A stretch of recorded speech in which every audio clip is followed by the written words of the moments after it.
The fluorescent lights above room 412 buzzed like dying insects.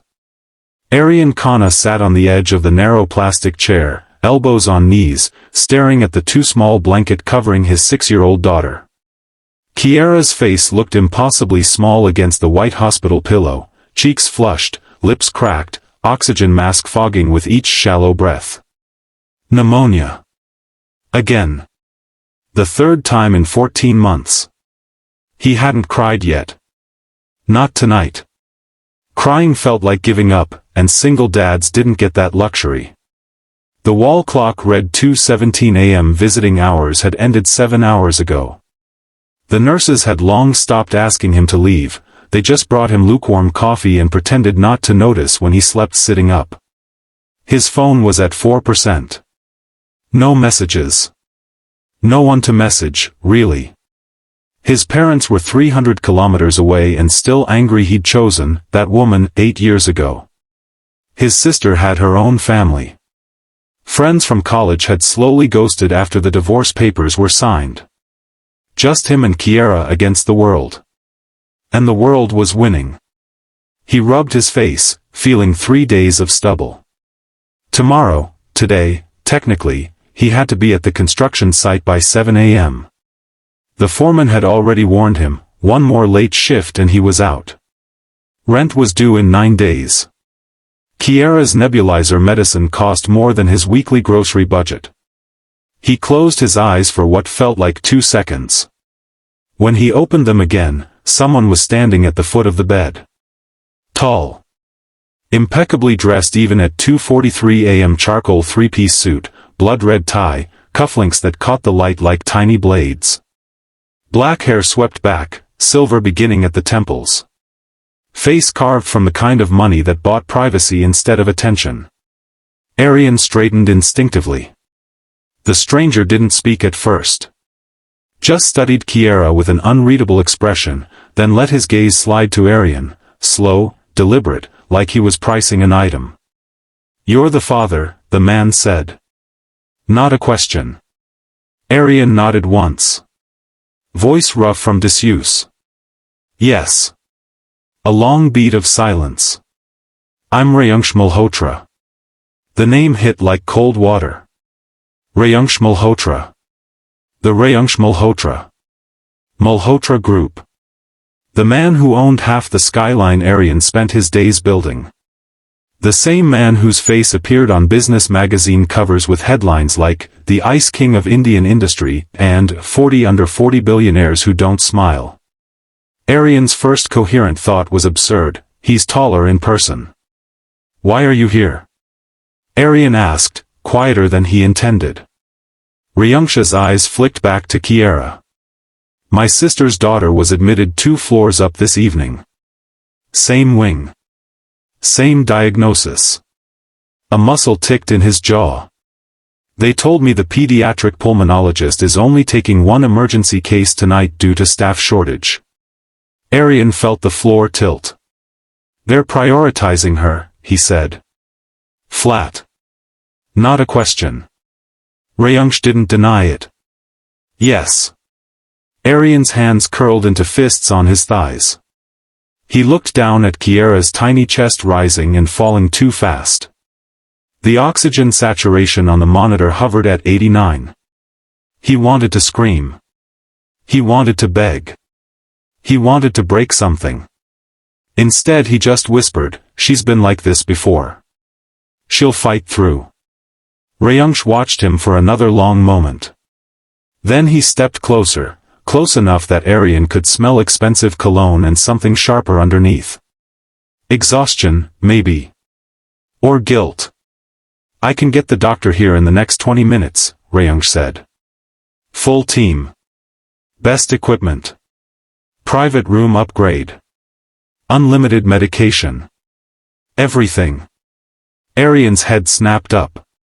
"What's the catch?" Reyansh's lips curved. Just the ghost of a smile, no warmth in it. "I need you to do something for me." Aryan waited. Reyansh leaned down slightly, voice dropping to a velvet murmur that somehow carried more weight than a shout. "Act like my husband. Right now."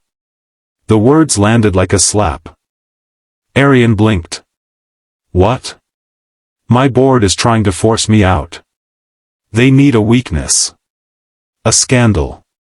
A divorce that makes me look unstable, emotional, unreliable.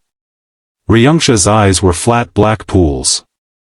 They've already planted stories. They're waiting for proof I'm distracted. Vulnerable. He straightened. If they see me tonight, here, frantic, human, they win. But if they see me calm, controlled, with a husband who's steady beside me, he let the sentence hang. Aryan stared at him like he'd lost his mind. You want me to pretend to be your spouse? In a hospital corridor? At 3 a.m? Not pretend. Reyansh's tone turned steel. Commit. For the next 48 hours. Hold my hand. Call me darling in front of witnesses. Let photographers catch us leaving together tomorrow morning. I'll pay for every rupee of Kiara's treatment, past, present, future. I'll get her into the best pediatric program in Singapore if she needs it. You'll never worry about medicine again. Aryan laughed once, short, bitter. And when your board meeting is over? When the photos are published? What happens to me and my daughter then? Reyansh didn't flinch. You disappear. Quietly. With a very generous settlement and ironclad NDAs. No one will ever connect the dots. Your name stays clean. Kiara gets to grow up without medical debt hanging over her. Silence stretched thin and dangerous. Aryan looked at his daughter. Her little fingers twitched in sleep. He thought about the eviction notice taped to his door last month.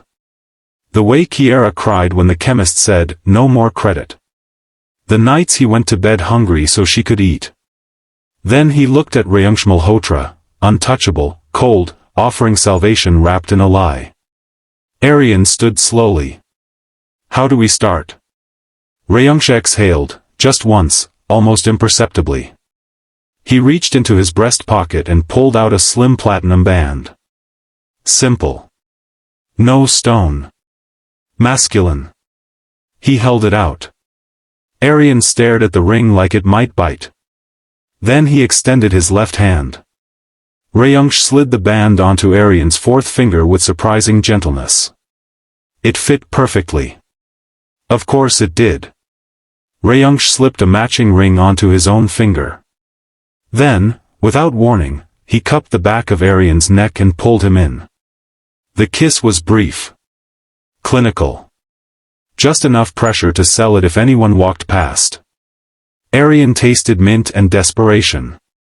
When Reyansh pulled back, his voice was low. From this moment, you're mine.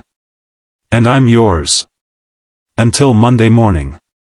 Aryan swallowed. His throat clicked. Understood. Reyansh nodded once. Then he turned toward the door and called softly down the corridor. Dr. Kapoor? We're ready for you now. 30 seconds later, 3 white coats hurried in, pulmonologist, pediatric ICU head, and a nurse carrying a new oxygen setup. Reyansh slipped his hand into Aryan's. Squeezed once. Hard. Aryan squeezed back. The doctor looked between them, confused. Reyansh's voice was calm, almost tender. My husband's daughter needs your full attention tonight. Money is no object. The word husband echoed in Aryan's chest like a foreign language he was suddenly fluent in. The doctor blinked, then nodded quickly. Of course, Mr. Malhotra. They moved fast after that. New 4. Stronger antibiotics. Chest physiotherapy. A private suite on the top floor within the hour. Reyansh never let go of Aryan's hand. Not when the nurses whispered. Not when a junior doctor stared too long. Not when a man in a dark suit appeared in the hallway with a camera phone and Reyansh casually turned, kissed Aryan's temple, and murmured loud enough to carry. Everything's going to be okay, love. Aryan closed his eyes against the flash. By 5:47 a.m., Kiara's oxygen saturation was 96 and climbing. Her fever broke. She opened her eyes, saw her father, and smiled weakly. "Daddy? I'm here, baby." Aryan's voice cracked for the first time all night. Reyansh stood behind him, one hand on Aryan's shoulder. Steady. Possessive. When the sun rose, they were moved to the VIP wing. Reyansh leaned down, lips brushing Aryan's ear. 47 more hours, he whispered. Then you're free. Aryan looked at the ring on his finger. Then at Kiara sleeping peacefully. He turned his head just enough that only Reyansh could hear. What if I don't want to be free? Reyansh went very still. For the first time all night, the Ice King looked genuinely surprised. Aryan gave the smallest, tired smile. Guess we'll find out on Monday. Reyansh's grip on his shoulder tightened, just a fraction. Then he nodded. Guess we will. Outside the window, dawn painted the city gold. Inside room 1801, two strangers wearing matching rings watched a little girl breathe easier than she had in years. And for the first time in a very long time, neither of them felt completely alone.